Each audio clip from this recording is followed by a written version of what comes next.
ये क्या हो रहा है? क्या हो रहा है? सफाई कर रही हूँ, और क्या हो रहा है? किचन इतना गंदा पड़ा है, उसको तो तुम साफ करती नहीं। तो कर दूंगी ना, मुझे करना है, मैं कर दूंगी बाजी। आप जाके आराम करें। नहीं, तुम करो सफाई, मैं देख रही हूँ। वैसे कौन सा खजाना दबा हुआ है इस घर में? तुम बोलती बहुत हो परवीन। अब अल्लाह ने जबान दी है तो बंदा तो बोलेगा ही ना।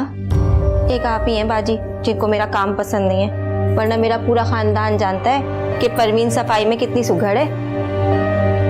बस इसी घर में मेरी इज्जत नहीं है। अब मैं किचन ही देख लेती हूँ, आप जाएं, जाके आराम करें।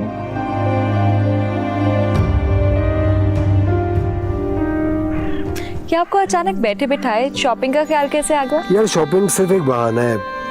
मैं सोच रहा था तुम्हारे साथ थोड़ा टाइम स्पेंड करूं। पूरे शहर में सेल लगी हुई है, जाके थोड़ी विंडो शॉपिंग करते हैं, फिर जापानीज फूड खाते हैं और फिर कहीं लॉन्ग ड्राइव पे चले जाएंगे हाईवे की तरफ। कहीं ये रात वाले भयानक ख्वाब का नतीजा तो नहीं है?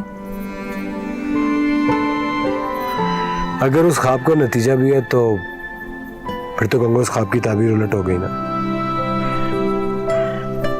वो मुझे तुमसे दूर करना चाहती थी और हम कितने करीब आ रहे हैं। हमारा साथ जिंदगी भर का है ना। ईशो, तुम्हारी ये बातें मुझे कभी कभी बहुत एम्बैरेस कर देती हैं। मैं बड़ा शर्मिंदा हो जाता हूँ। तुम्हें तो शुरू से यकीन है ना कि ये साथ हमेशा का है। मैं चाहती हूँ कि आपको भी यकीन हो जाए कि हमारा साथ जिंदगी भर का है। मेरा ये यकीन तुम्हारे यकीन की वजह से पुख्ता होता है। जब मैं तुम्हारा कॉन्फिडेंस देखता हूँ ना, मुझे तो अब लगने लगा है कि मजबूरी में बंधा गया ये रिश्ता बड़ी गहरी मोहब्बत में तब्दील हो गया। मुझे तो पहले दिन से ही यकीन था कि अल्लाह ताला ने हमें इस रिश्ते में जोड़ा है तो हमारे दिलों में मोहब्बत भी वही जरूर पैदा करेगा।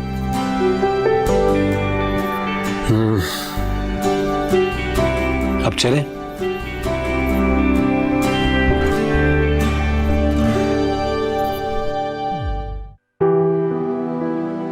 इससे अच्छा कावा और ग्रीन टी कहीं और पाकिस्तान में नहीं मिलती। Really? You will love it. तो कब लेके जा रहे हैं मुझे?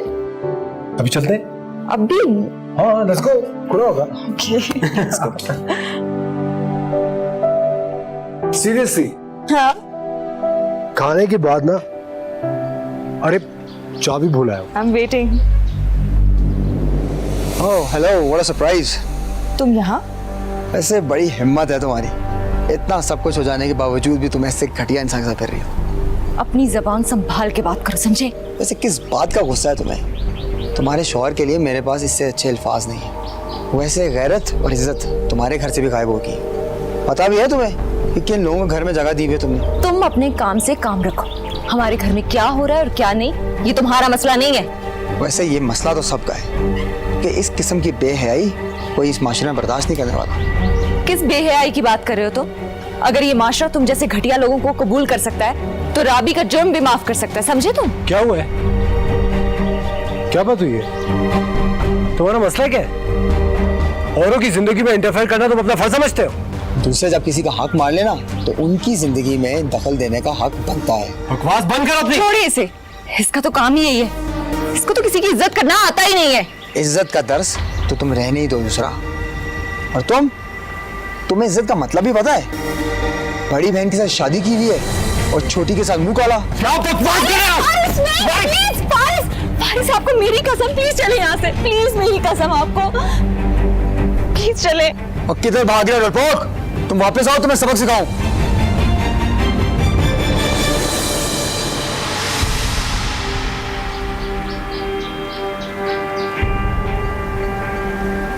क्यों उसकी बातों को इतना सीरियस ले रहे हैं? अरे बकवास कर रहा था यार, फजूल बातें कर रहा था। ये कोई बात है करने की? तुम जानती हो मेरा राबी से कोई ताल्लुक नहीं। हाँ, मैं जानती हूँ। वो भी तो यही कह रहा था कि शादी से पहले आप उसको पसंद करते थे और शादी मुझसे कर ली। ये कोई बात है करने की? मैं जानती हूँ कि उसने आप उसकी बात को दिल पे मत लें। उसका तो काम ही यही है दूसरों की जिंदगी में जहर घोलना। प्लीज अपना मूड ठीक कर लें।